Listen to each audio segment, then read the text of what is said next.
ಅಯೋಧ್ಯಾಪುರದಲ್ಲಿ ಸುಖದ ದಾಂಪತ್ಯವನ್ನು ನಡೆಸಿಕೊಂಡು ಬರುತ್ತಿರುವಂತಹ ಸಂದರ್ಭ, ಗರ್ಭಿಣಿಯಾದಂತಹ ನನಗೆ ಶಾಸ್ತ್ರೋಕ್ತವಾಗಿ ಸೀಮಂತ ಕಾರ್ಯವನ್ನು ನಡೆಸಿಕೊಟ್ಟದ್ದು ಮಾತ್ರವಲ್ಲದೆ ಮನದ ಬಯಕೆಯನ್ನು ಈಡೇರಿಸಿಕೊಡುವಲ್ಲಿ ಮುಂದಾದವರು ತಾವು. ಸರಿ, ಕಾಡಿನ ವಾಸ ಬೇಕು ಎಂದು ಹಾಗೆ ಹೇಳಿಕೊಂಡಾಗ ನಿಮ್ಮ ತಮ್ಮ ಲಕ್ಷ್ಮಣನೊಂದಿಗೆ ಕಾರಣಕ್ಕೆ ಕಳುಹಿಸಿಕೊಟ್ಟವರು ಹೌದು.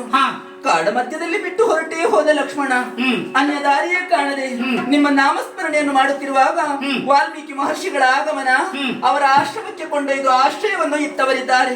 ತುಂಬು ಗರ್ಭಿಣಿಯಾದಂತಹ ನಾನು ಈರುವರು ಗಂಡು ಮಕ್ಕಳಿಗೆ ಜನ್ಮವಿತ್ತೆ. ಕುಶ ಲವ ಅನ್ನುವ ಹಾಗೆ ನಾಮಕರಣವನ್ನು ಮಾಡಿದೆ. ಮಕ್ಕಳ ಮುದ್ದು ಮುಖವನ್ನು ಕಂಡು ಸಮಾಧಾನ ಪಟ್ಟರು. ನಿಮ್ಮನ್ನು ಯಾವತ್ತು ಕಾಣುತ್ತೇನೋ ಎನ್ನುವ ಹಾಗೆ ಹಾತೊರೆಯುತ್ತಾ ಇದ್ದವಳು ನಾನು. ಈಗ ಮಕ್ಕಳಿಂದಾಗಿ ನಿಮ್ಮನ್ನು ಕಾಣುವಂತಹ ಸುಯೋಗ ಒದಗಿ ಬಂತು. ನನ್ನ ಜೀವನವೇ ಪಾವನವಾಗಿ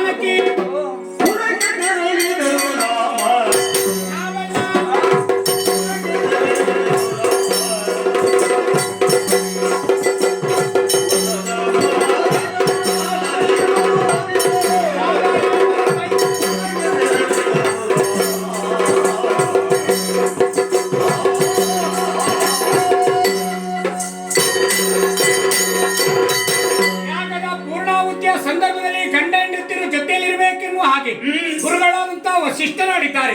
ಮಕ್ಕಳಾದಂತಹ ಕುಶಲವರು, ಹನುಮ ಜಾಂಬವಾದಿ ವೀರರು, ಭರತ ಶತ್ರುಘ್ನ ಲಕ್ಷ್ಮಣ ಎಲ್ಲವರು ಒಂದಾದವರಿದ್ದೇವೆ. ವಾಲ್ಮೀಕಿ ಮಹರ್ಷಿಗಳು ಆಶೀರ್ವಾದವನ್ನು ಮಾಡ್ತಾ ಇದ್ದಾರೆ. ಜಾನಕಿ ಸಹಿತನಾಗಿ ಅಯೋಧ್ಯೆಯನ್ನು ಸೇರೋಣ. ಯಾಗವನ್ನು ಸಂಪೂರ್ಣವಾಗಿ